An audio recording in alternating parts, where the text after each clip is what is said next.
Ici, nous allons voir pourquoi il est important de prospecter. Bien évidemment, et je ne vous dirai pas le contraire, vous devez prospecter pour entrer de nouvelles affaires, de nouveaux mandats. Ça, c'est une évidence. Mais pas que. Qui vit dans votre secteur de prospection? Qui vit à côté de chez vous si vous êtes mandataire ou qui vit à côté de votre agence? Quelles sont leurs habitudes de vie? Est-ce que vous connaissez réellement les personnes qui vivent dans votre secteur? Il est important que vous puissiez comprendre comment ces personnes vivent, tout simplement parce que vous allez forcément à un moment donné trouver des acheteurs, de nouveaux acheteurs, qui ne sont pas de ce secteur. Et donc, il va falloir que vous fassiez un rapprochement, un espèce de Tinder, vous savez, un Tinder de l'immobilier où effectivement, vous devez rapprocher des personnes qui recherchent des biens à un secteur. Les gens vont acheter une maison, mais ils vont aussi acheter un environnement.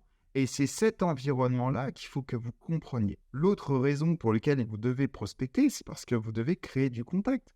Les gens ne sont pas tous vendeurs à l'instant où vous allez taper à leur porte. Mais par contre, on fait quand même un métier formidable. Aujourd'hui, tout le monde a besoin d'un toit.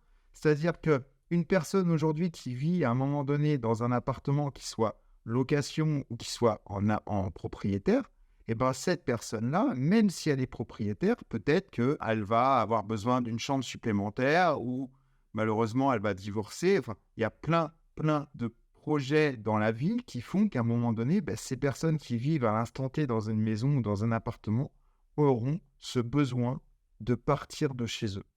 Et donc, vous devez bien évidemment créer ce contact et donc discuter avec ces gens, vous faire connaître. Vous devez aussi prospecter pour savoir ce qui est vendu dans votre secteur, ce qui a été vendu, ce qui est à vendre, ce qui ne se vend pas. Plus vous allez connaître les biens qui se vendent et les biens qui ne se vendent pas et les biens qui sont vendus, plus vous allez être vraiment percutant en rendez-vous d'estimation lorsque vous serez avec une personne qui a besoin de vendre son bien.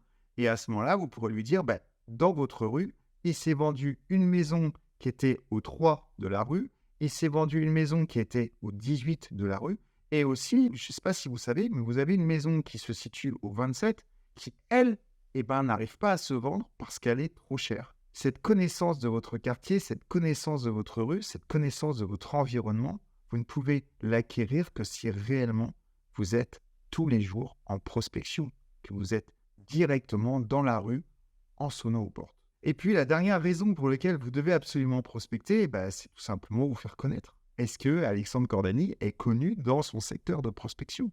Est-ce que toi qui me regardes là à l'instant, est-ce que tu es connu réellement dans ton secteur?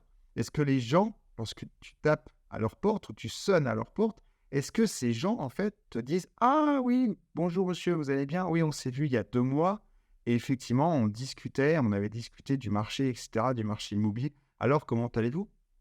Ça, c'est de la connaissance. Ça, c'est le fruit de la prospection en porte-à-porte.